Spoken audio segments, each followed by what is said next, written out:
आज राहुल का इंटरव्यू था। राहुल जल्दी से अलीगढ़ रेलवे स्टेशन पहुंचता है। टिकट खरीद के वो प्लेटफॉर्म पर ट्रेन का वेट करने लगता है। अभी ट्रेन आने में कुछ देर थी, इसलिए वो सोचता है कि कुछ खाने का सामान खरीद लेता हूँ। वो पास की ही दुकान से कुछ सामान खरीदने लगता है, लेकिन तभी उसकी निगाह प्लेटफॉर्म पर बने हुए एक बेंच पे जाती है, जहां पे एक महिला बैठी हुई थी जो देखने में काफी कमजोर और बीमार सी लग रही थी और उसके सर पर दुपट्टा था। लेकिन राहुल को कहीं ना कहीं ऐसा लगता है कि वो इस महिला को बहुत अच्छी तरीके से जानता है, तो राहुल अपना सामान लेके उस महिला के पास में जाता है। लेकिन जैसे ही वो महिला राहुल को देखती है तो अपना चेहरा छिपाने लगती है। वहीं दूसरी तरफ राहुल उसका चेहरा देख लेता है और उसके पैरों तले जमीन खिसक जाती है, क्योंकि ये महिला कोई और नहीं बल्कि राहुल की एक्स वाइफ संगीता थी, जिसने आज से ठीक 5 साल पहले राहुल को अब डाइवोर्स दे दिया था, सिर्फ इसलिए क्योंकि वो अपनी एक अच्छी जिंदगी जीना चाहती थी, अपने कॉलेज के एक प्रेमी से शादी भी करना चाहती थी।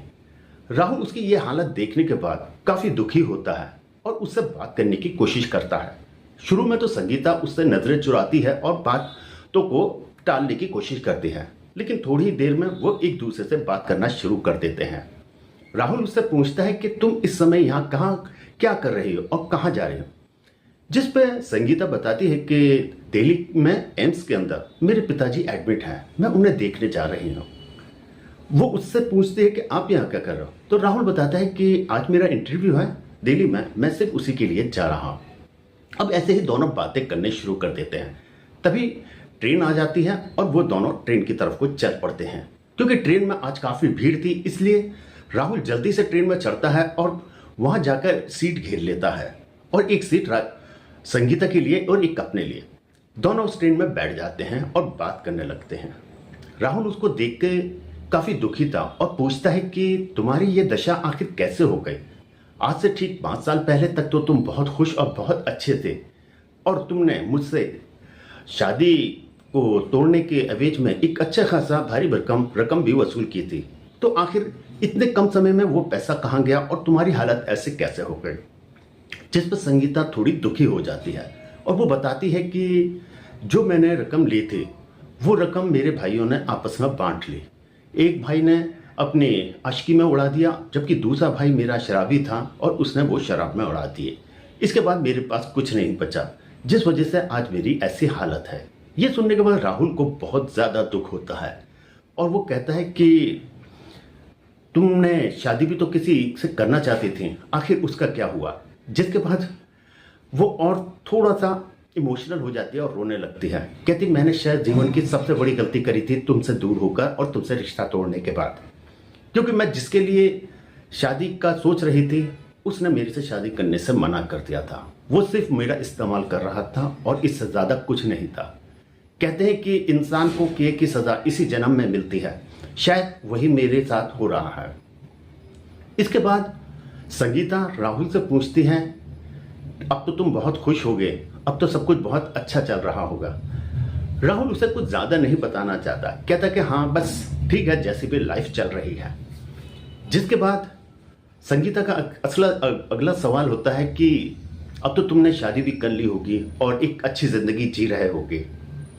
जिसके बाद राहुल कहता है कि उस डाइवोर्स के बाद हमारे समाज में बहुत ज़्यादा बदनामी हुई, हम बहुत ज़्यादा ट्रोमा में जिए, बहुत ज़्यादा मतलब दिमागी तौर से हम बहुत ज़्यादा परेशान रहे थे। और जिसके बाद मैंने ये तय किया कि मैं अब दोबारा शादी नहीं करूँगा, क्योंकि सिर्फ मेरी शादी करने की वजह से मेरे परिवार पर बहुत ज़्यादा विपत्ति आ जाती थी, तो इसलिए मैंने अभी तक कोई शादी नहीं करी है और आगे मेरा कुछ पता नहीं कि मैं करूँगा या नहीं करूँगा।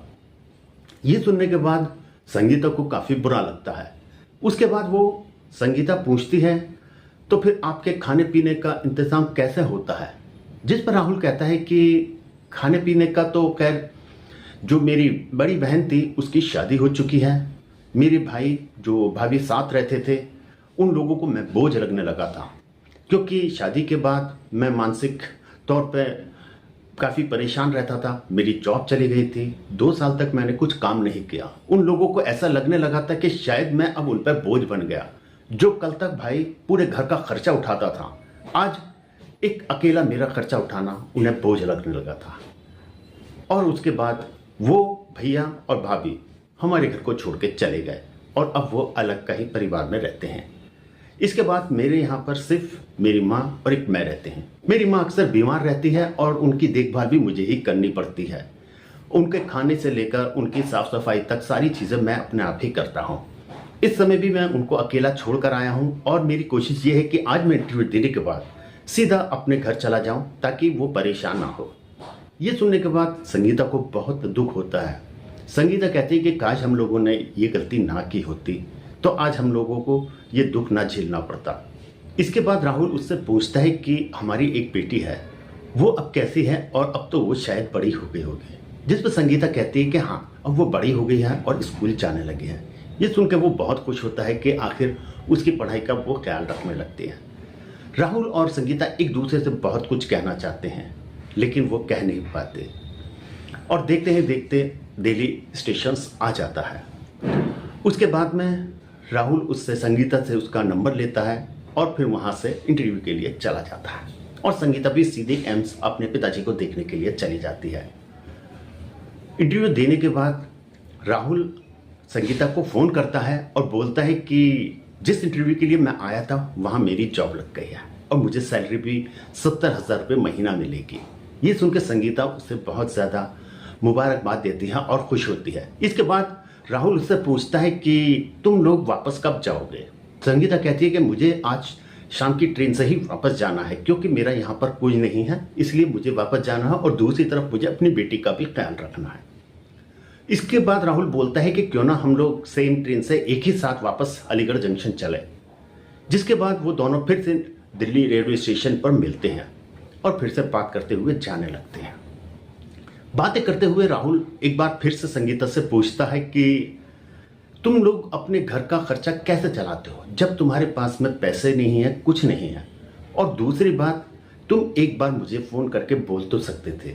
आखिर तुम मेरी बेटी की परवरिश कर रहे हो, उसकी जिम्मेदारी है मेरी। मैं कुछ खर्चा दे देता, मदद कर देता, लेकिन तुमने मुझे इस लायक भी नहीं समझा। जिसके बाद कहती कि नहीं, मुझे अच्छा नहीं लगा। और रही दूसरी बात खर्चे की, तो हम लोग घरों पे साफ सफाई करते हैं और इस तरीके से अपने घर का खर्चा चलाते हैं।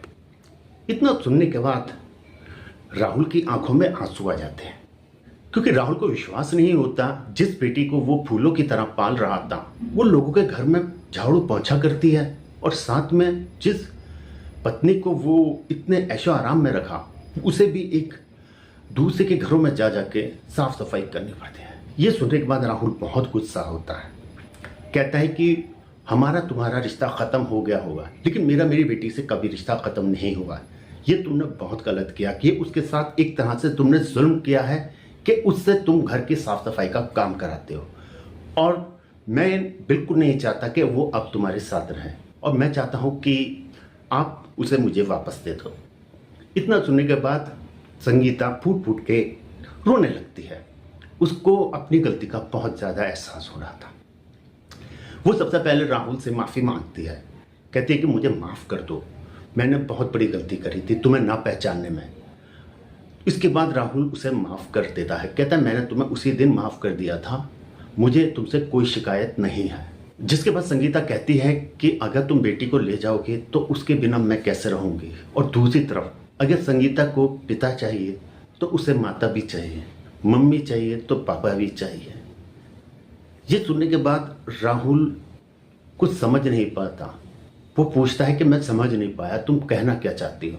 जिसके बाद संगीता कहती है क्यों ना हम एक बार फिर से एक हो जाएं और इस बार मुझे आखिरी बार मुझे अपनी गलती सुधारने का मौका दे दो। ये सुनने के बाद राहुल से भी रहा नहीं जाता और वो कहता है कि मैंने तुम्हें माफ़ तो पहले ही कर दिया था और अगर तुम मेरी ज़िंदगी में दोबारा वापस आती हो तो मेरे लिए इससे ज़्यादा खुशी की बात कोई नहीं हो सकती। बस अब मैं चाहता हूँ कि तुम आज ही मेरे साथ चलो।